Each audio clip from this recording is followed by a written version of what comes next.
Harry and Meghan, and that high-speed car chase through the streets of New York this week. The Duke and Duchess of Sussex released an official statement telling us all about the near-catastrophic sequence of events.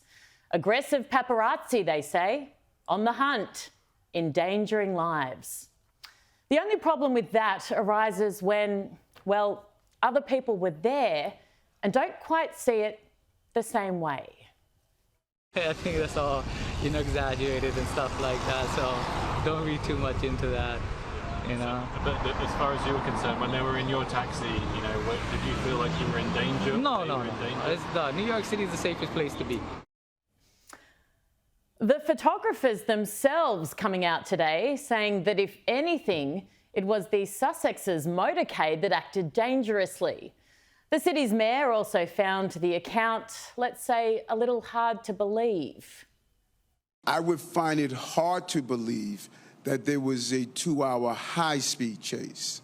That would be, I find it hard to believe, but we will find out the exact duration of it. But if it's 10 minutes, a 10-minute chase is extremely dangerous in New York City. Now, before I go on, we all know how Harry's mum, Diana, died. It was horrific and understandably traumatic. But that doesn't mean you can distort reality, exaggerate, possibly tell fibs.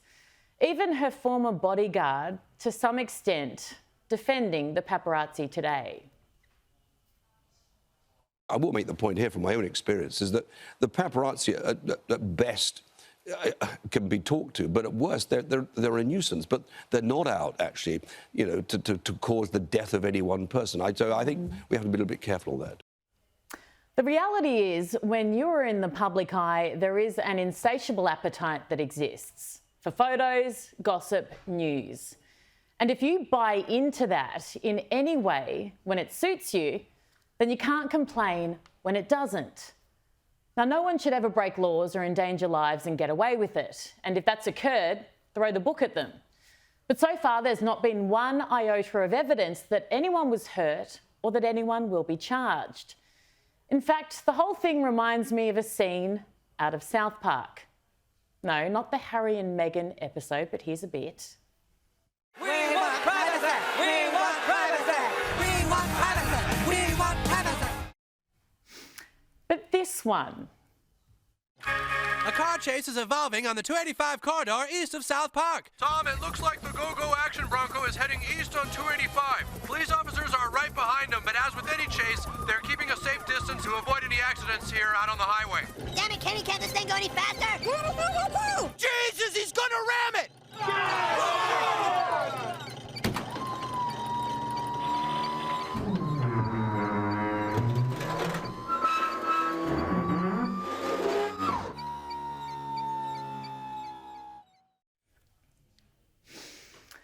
Now, the reluctant royals, apparently, went to a public event, a glitzy award ceremony. That is fair game. They released a documentary on Netflix that featured videos of photographers snapping away. They have profited personally off the paparazzi. Now, I'm not a royal, nor am I a Hollywood superstar, but I can speak from experience. I've been papped, as they call it, hundreds of times. For a decade now. I've got no idea why I'm so boring, but it's been part of my life.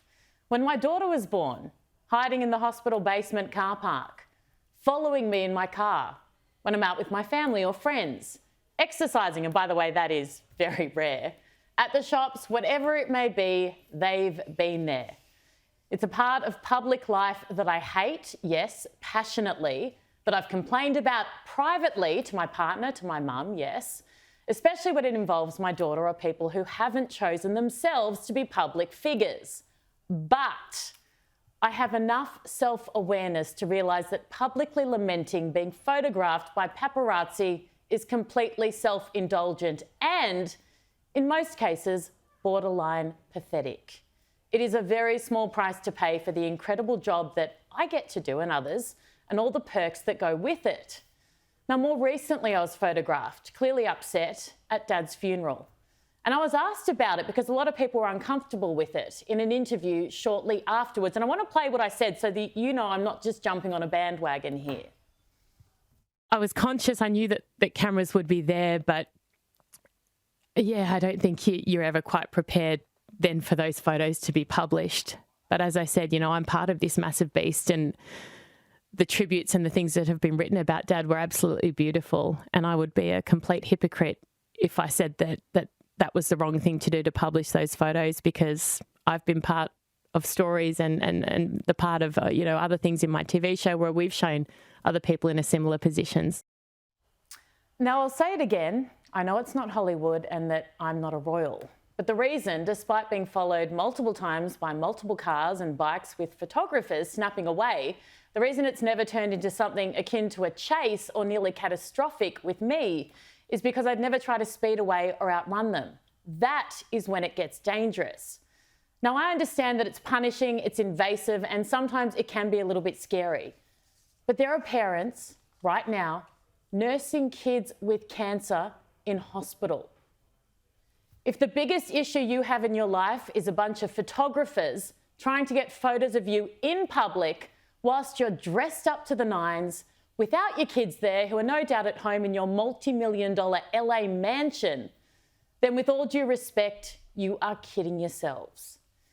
And as for the invasion of privacy aspect when it comes to paps, I reckon Kate and Wills might argue that Harry's invasion of their privacy, say leaked text message screenshots and private family moments published to billions, trumps a few photos taken in the backseat of a cab every day of the week.